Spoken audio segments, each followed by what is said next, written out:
So, can you name the winner of the gold medal for football at the last Olympic Games? No?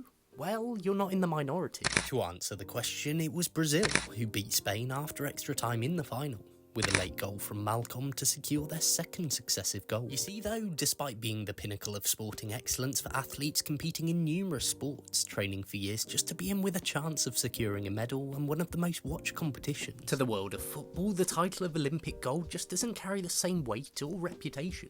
But why is this? Barring the inaugural modern Summer Olympics in 1896 and the Los Angeles Games in 1932, men's football has been a regular fixture in every edition of the Olympics. For the women's competition, it has been played from Atlanta 1996 onwards. And at Paris 2024, this is no different, with 16 teams competing in the men's competition and 12 in the women's game, operating with a standard tournament structure of a group stage, knockout phase and eventual final. Yet while it may have been an ever-present sport within the Olympics, there's nuances to the relationship. You see, there has been a long-term battle between the two governing bodies, the IOC for the Olympics and FIFA for football. Until 1984, the IOC did not allow professional footballers to compete at the Olympics, with their competition exclusively for amateurs. This had caused friction over the years with the rise of professionalism and popularity of football that led to FIFA organising its own competition, the World Cup, which was first held in 1930, with football not part of the 1932 Olympic Games. While football did return to the Olympics beyond this point, the two differing views between the governing bodies widened the gap, with the situation favouring Eastern European countries who retained their amateur status due to state sponsorship, winning 23 out of the possible 28 Olympic football medals over 4 decades. This changed in 1984 when the IOC finally allowed professional players to compete at the Olympics. But when the rules changed, FIFA continued to insist that they did not want the Olympics to compete with the World Cup, and stipulated that any player who represented a European or South American country at the tournament would not be eligible in 1984. In 1988, this changed again, with players who played for less than 90 minutes at a World Cup able to play. In 1992, it was made an under-23s tournament,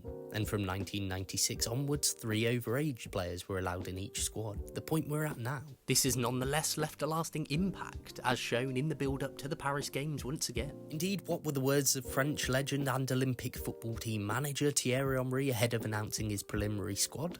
The last time I received so many rejections was at university. While a joking comment, it was one that highlighted the state of affairs between football and the Olympics. The headline omission was Kylian Mbappe, who had previously voiced his ambition to represent his country at the Olympics. Meanwhile, Chelsea blocked Enzo Fernandez and Mudryk from appearing, just 2 examples of where clubs have prevented stars from playing. And the reason being is simply because they can. As a result of the long-standing friction between FIFA and the IOC, the rules state that clubs do not need to allow players to leave for the Olympic Games, something that is not the case for the Euros or Copa America. As such, clubs look out for their best interests, which are not being served by exposing their star players to additional game time at a competition that is not mandatory, particularly if there is another competition that summer too. Take Barcelona's Pedri at the 2021 Olympics, where he was exposed to further games, a total of 68 for club and country by the end of his breakout season, and something that has seemed to impact him physically since. And the timing of the competition doesn't help securing participation either, typically running from late July to early August in direct clash to pre-season preparations. Should players compete, they'll need additional time to recover, which can feed into the competitive season. Another point to note is that while players are passionate about competing for their country, they're unlikely to kick up a fuss to compete at the Olympics. As mentioned, it's usually down to the club and manager to make a decision or find a solution. For example, Messi was initially prevented from appearing at the 2008 Olympics by Barcelona before Guardiola intervened to let him appear and go on to win goal. While in 2016, Barcelona made a deal with Brazilian football to allow him to play at the Olympics only if he didn't compete at the Copa America that same summer. So, what is the result of all of this? Well, it's not to say that football at the Olympics doesn't have value. It certainly does. But it's more that the men's tournament, largely down to the rules, is a weird place where you have world-class players, if they're allowed to play, and young talent in what is not quite a top-tier competition. At this game, we'll see the likes of Man City and Argentina star Julian Alvarez and Bayern Munich's new signing, Michael Olise, while young stars like Thiago Almada will also appear.